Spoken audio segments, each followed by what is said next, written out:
Hello and welcome back. MC1 Gamer here, bringing you, well, this time it's going to be a Q&A session. So I've had a bunch of people that have submitted stuff to me. I get quite a few comments on my videos, and I try to respond to them all, but I'm trying to move into a direction now where I kind of let the community have more of a discussion. But I will try and continue to engage with any questions or any comments that you have, as long as they're not insane. But in any case, I put together a few recent ones, and I figured I'd do this periodically, either in addition to or as a result of any topics or any comments that people have put up. So feel free to put up comments on videos if you're going back deep into the library. Also realize that things evolve in the game over time. We learn about various different things with rules and get clarifications through FAQs. And the game changes based on new releases as well. So, like things like the General's Handbook changed a lot of stuff. So, in particular to, I believe, Age of Sigmar and also 3D printing, which is what was really dominated a lot of what I've been doing in the last several months. I've kind of put a lot of other games on hiatus so I can fully paint up a force that I'm going to bring into some events in the new calendar year. So I've gotten some recent questions. Let's go dive into it, and we'll see how this transpires. And I'll do more of these if you really want. So let me know. All right. So the first one here is on 3D printing. This is James Dunn. I had done a video going back a while going over the Prusa i3 Mark II that I have. It's the first 3D printer I have, and I started printing out a bunch of terrain for Warhammer, for Frostgrave, for various different systems. So I have a lot of fantasy, sci-fi, and World War II terrain now. A lot of files from printable scenery and from other sources. I've got from there's what is it? The 187 Z1 Designs has a precinct. I think it's precinct 187, which is just modern cityscape, which I'm going to use for Marvel miniature game and maybe some zombie games. In any case, I'm getting stuff from multiple sources, and these designers are absolutely phenomenal.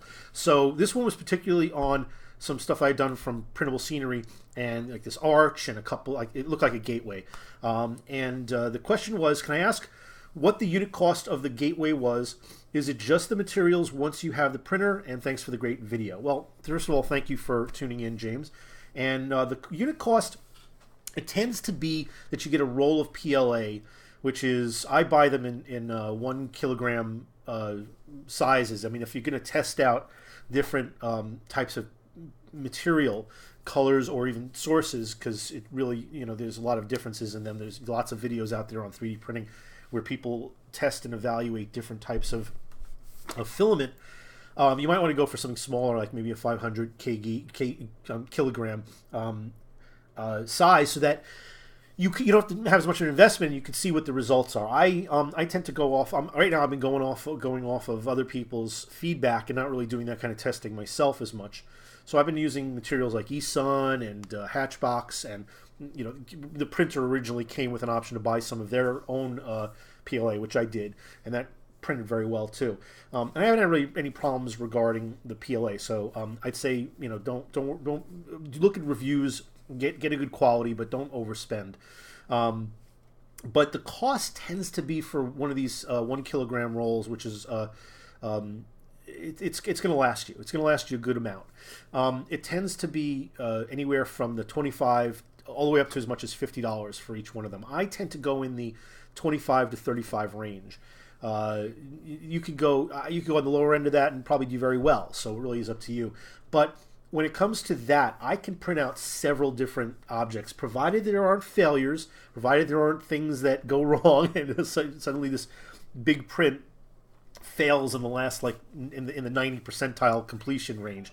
Either way, without disregarding the inevitable issues like that that happen, however frequent they're going to happen.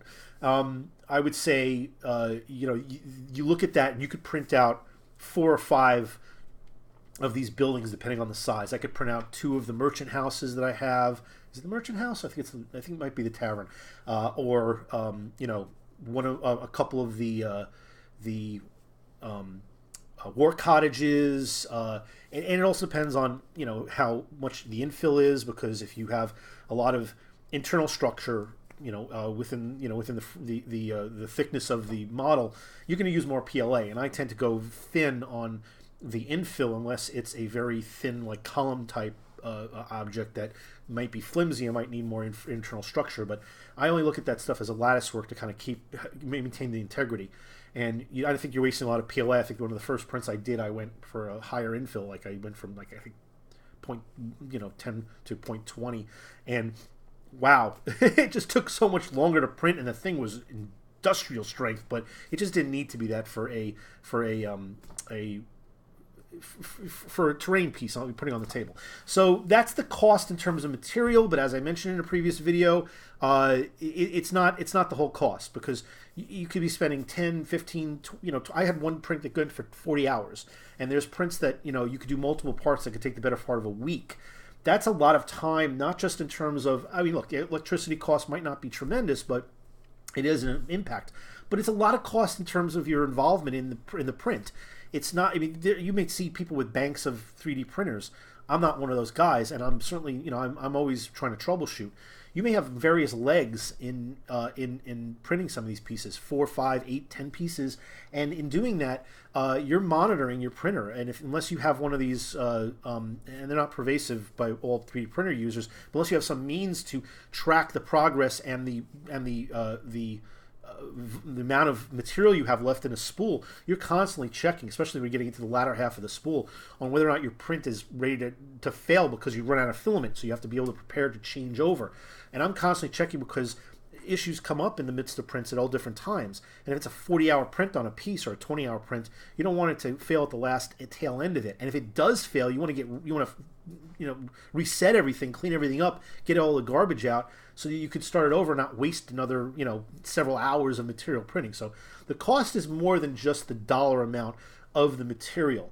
There is there's power, which I really haven't measured that out. I don't know if it's that much, but there's also the constant attention. I don't know about your time, but I value my time, and there's a dollar value applied to that. So when you want to think about having somebody else do that for you, consider that, because if they're charging you, they're charging you for their time. It's that's basically, unless they're doing you a favor and they're a good friend. I print stuff for friends too, and I don't charge them for that kind of stuff.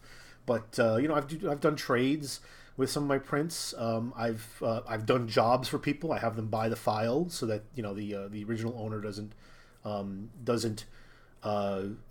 get gypped for it. But that's a cost too. That's something that you have to also consider as well. You're purchasing a file, unless it's a freebie file that you want to print for yourself. But if there's a transaction involved, you got to pay the original owner. They own the license really on that. You're really just kind of renting it for your own personal use, or you're buying it for your own personal use, but you're really not supposed to distribute it. So that, I hope, is a little bit more information than maybe you expected, but hopefully it answers your question. Okay, so the next one is a question from, let's see, it's more of a comment from Coolio2002. So Tulio2002 says, on the subject of having, this is from the video, by the way, this is going back a while. I've done a series of unlocking videos since basically the first few months of Age of Sigmar, and I've got, it's probably about 100 of them I've done already. This was video 150, Unlocking Age of Sigmar, Orcs and Goblins, AOS Warhammer. Okay, so Coolio2002 asks, on the subject of having more than one standard in a unit, the rules support it. If you read the Drummer, Orc Banner, and Skull Icon entries, they made sure that the effects of multiple standards, he's talking about, without going into the long thing, he's talking about the fact that you only get it once. They don't stack. And you're right. Coolio2002, you are correct. There's very specific verbiage in just about every one of the standards that and I can't remember anything that's different from this format, which says that it's any standards in a group is typically what the verbiage is. I'm not looking at it exactly, but I guess I could. But the way it works is if it says, like here's a good example. Models in this unit may be standard bearers. What it's saying with that is you can have your entire unit be standard bearers. It's not a really great idea, and it's going to be expensive to do. You might have to convert them or buy the models. I wouldn't do that, but you can have multiples. I've done that. But what it says is the effect usually says if you're, it is based on the presence of any standards. The effects don't stack unless it somehow says that, and I've missed that there's one of those instances where you would have multiple standards and they get you multiple benefits. I have not seen that, and I've read every scroll there is at least once. So, and some of them many more times. So the idea is that, let's say you have a unit of 20 orcs and goblins, since this is what the video is, say, or orcs or whatever the unit is from that generic list before they started sub-factioning them out. You might have 3 or 4 standards. You might have that for redundancy, because if you lose the standard in a particular scenario in close combat or whatnot, and you happen to have to pick that guy for some reason, I would wait till one of the last ones, the command, which is very indicative to previous versions of Warhammer. I would say, excuse me, I would say, you lose the. I wouldn't have to say this. This is actually a fact. You would lose the effect if the standard is taken off. But if you have 2 or 3 standards in the unit as a whole, you would still have that. But the presence of more standards is not giving you multiples of whatever that impact effect is. So yes, you are correct. Okay. That's that one by Coolio. There's now one here. This is an interesting one. Okay. This is by Pantene Ho. I'm not sure if I'm pronouncing that correctly. Patton Ho. Okay, Patton Ho. Patton Ho is... Wow. Okay. Patton Ho's got a very interesting take on an ability called Shield Wall. It's a dwarf ability. And wow. I'm going to read it to you. I mean, his claim is, okay, in without going into his text, and I think there's a little smarminess in the text, but hey, it's all in good fun. He's basically saying that the shield wall that some of these dwarf war scrolls have it says that you can create, and I'll read it exactly to you. The unit can create a shield wall instead of running or charging in its turn. If it does so, reroll all failed save rolls for the unit in the combat phase until its next movement phase. Okay. What he's saying is that because of the word instead, if you were in close combat and you had no choice not to be able to run or charge because you're within 3 inches of an enemy model, in which case you're effectively in close combat range, it prevents you from running or charging. Because it prevents you from running or charging, you do not have you no longer have the option to use shield wall, because the word is saying you can create the shield wall instead of running and charging. And that is a false logic. It's one of those rules lawyer things that I think I see all too often. I see people making some kind of an effort to find a way to twist rules. And in many cases, find a way to twist rules in their favor. Now, Patton Ho says that he's or she's a dwarf player. So I doubt that's the case, that this is a player who's trying to find a disadvantage for themselves. But the logic here is empty as far as I'm concerned. It's really some effort to try to find hidden meaning by looking so deeply into the way the words are written. We need to dial that back, guys. There are some conflicting and ambiguous things that we see in some of these rules and the way GW writes it. Sometimes it seems so obvious to us or even some other people, and sometimes it's different interpretations by others. This doesn't make any sense. Even if you take real world logic of what a shield wall is, which, again, admittedly, you cannot bring that into necessarily a game that's unrealistic as it can be. It's a game. It's not realism. But a lot of the conventions in the game are based on things that that really happen in ancient warfare, and there's some logic behind it. You use a shield wall. It's about you being in combat. It's about you being in close combat. It's a way to overlap the shields to protect you from your various weaknesses that you might have with just you being an individual warrior as a shield, with a shield and a weapon, having openings, having the ability to knock the shield away and provide openings. The interlocking sections of the shields allow the guy to your right and your left to protect against that, and as a whole, you provide a much better defensive front. The Romans did it. The Vikings did it. There's the Spartans did it. I mean, the Greeks did it. Spartans are Greeks, but the idea is that this is where the concept comes from. what they're trying to say is that you can't do this when you're running or if you've done a charge. It's when you're mainly in a stationary or in a close combat environment where the maneuvers are limited. What the logic is that this viewer is expressing is, well, if you don't have the ability to run in charge, you can't use shield wall. Shield wall is not linked to the fact that you can run in charge. It's just negated by the fact that you've ran or charged. And because of the word instead, it doesn't mean that it's required that you have the ability to run in charge. Okay? So let's stop trying to twist these things, guys. Let's work in the spirit of the game. If there's a very obvious ambiguous rule, I understand. We can all talk about it. But for Pat and Ho, look, if you like this rule and your opponents agree with it, just like anything else, go for it. I just think that you're barking up the wrong tree here, buddy. I really do. But, look, I will say this. I've been wrong about some things. It just seems so obvious to me before. I'm not a rules official for GW or for Age of Sigmar. I don't see this one. I'm sorry. All right, so let's go back to and guy viewers. Hey, if you've got an opinion, please feel free to chime in on that. Okay, last one for today is probably going to be a fairly long one. This is from Kevin Rinsdale. Okay, hey man, really loving the channel and it has inspired me to at least join the collecting set, if not the tabletop royalty. Okay, I don't know who's tabletop royalty, but hey, if you want to join that group, aspire. I absolutely love the new faction, Skaven Flesh Eater Courts. I'm going to paraphrase here. Have you given a thought to a video series that examines the values of start collecting? Yeah, I've mentioned this, and I've talked about it on other people's shows like Warhammer Weekly and other people that have come on. We've talked about it consistently.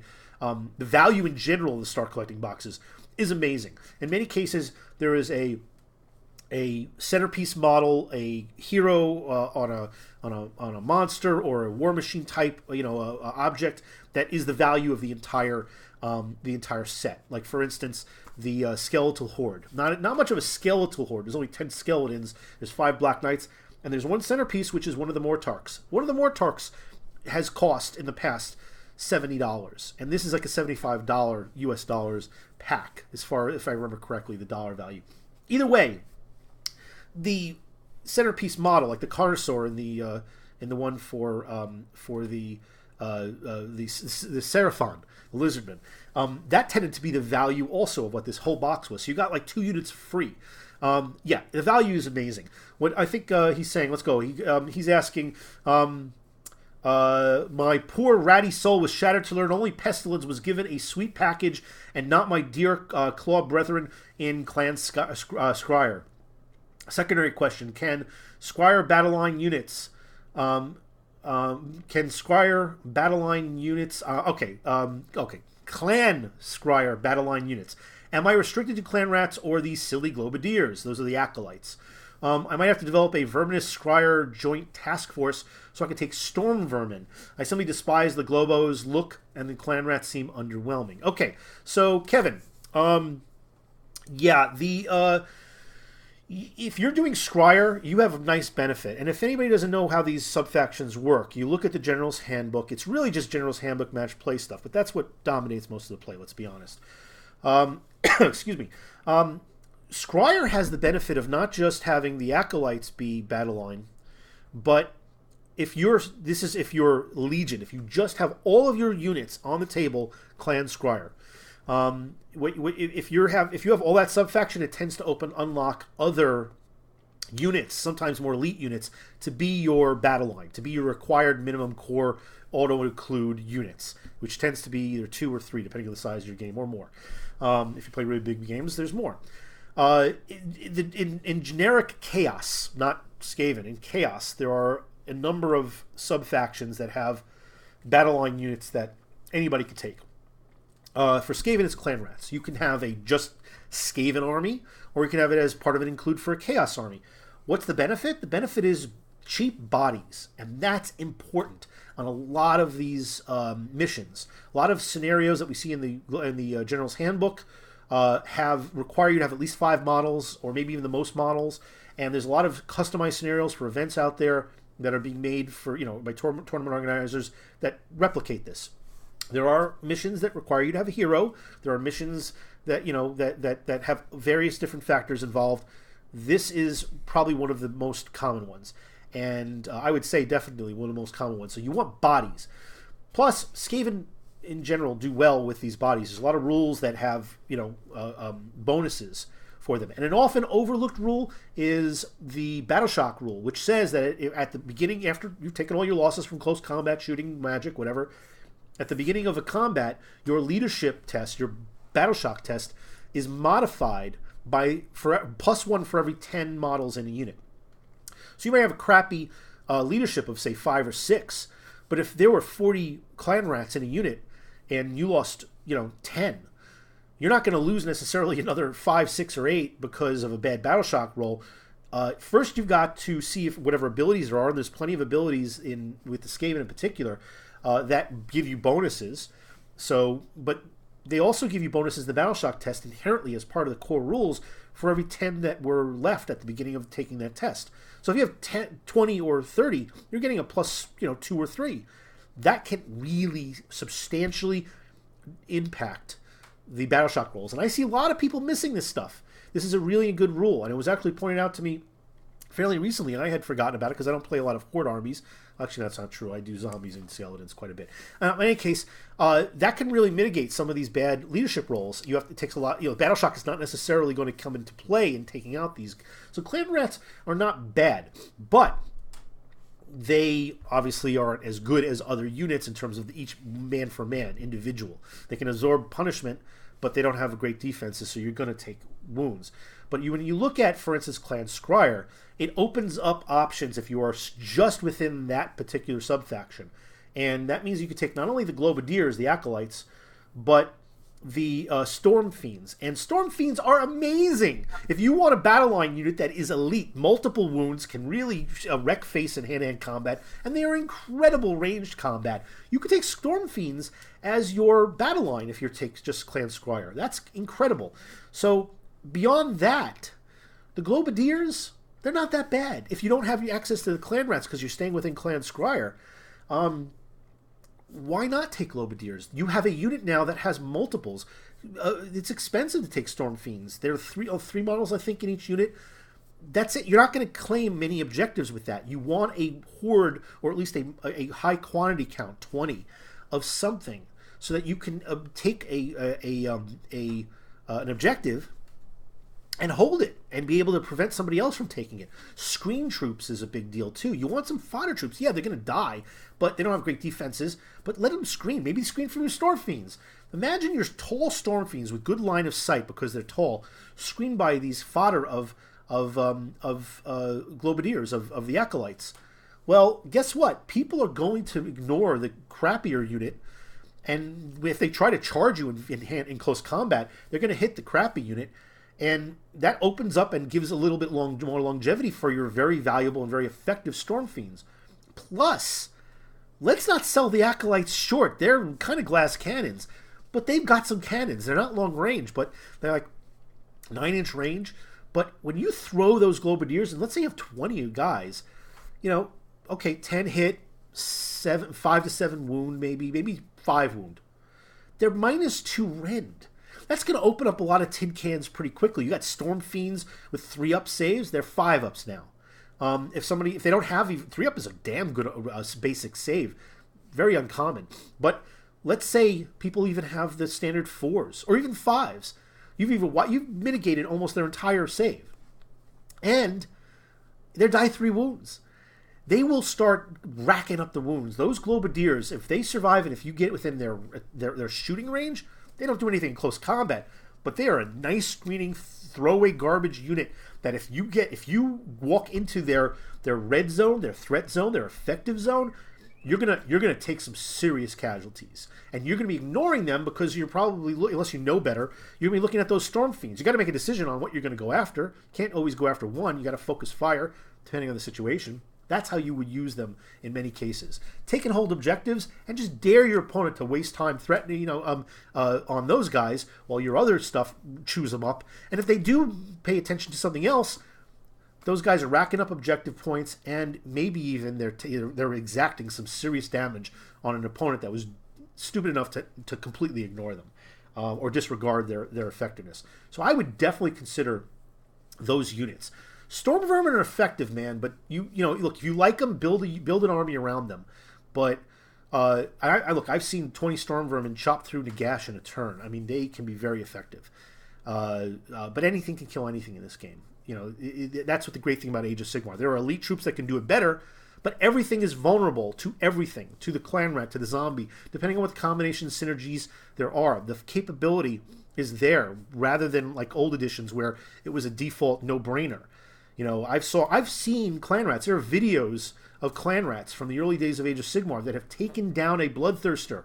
So don't discount even the clan rats, okay? But yeah, you know, look, Skaven are a popular, very effective army, very interesting. If you like them, play what you like. But don't discount some of these units. Think about how they might be used on the battlefield, because the War Scrolls don't always give you the full breadth. Even look, you can read the War Scrolls up and down, left, right, and center, look at all the synergies. But when you put them on things on the table, and then you start utilizing the strategies that are imagined in this game only by actually doing, you're gonna find that there's a lot more effectiveness or uses for these units that they might not be apparent when you look at the War Scroll. A lot of people criticized from day one Age of Sigmar as being just a 4-page rule game with no tactics. There is nothing further from the truth. The real meat and bones is on the War Scrolls, but you cannot judge any game, however simple or complex, until you play it.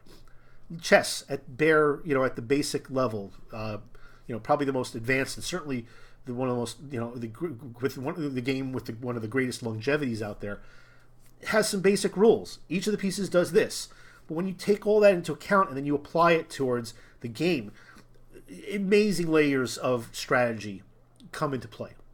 Age of Sigmar develops over time. You see the things you can do from formations. I won't go into a whole tirade.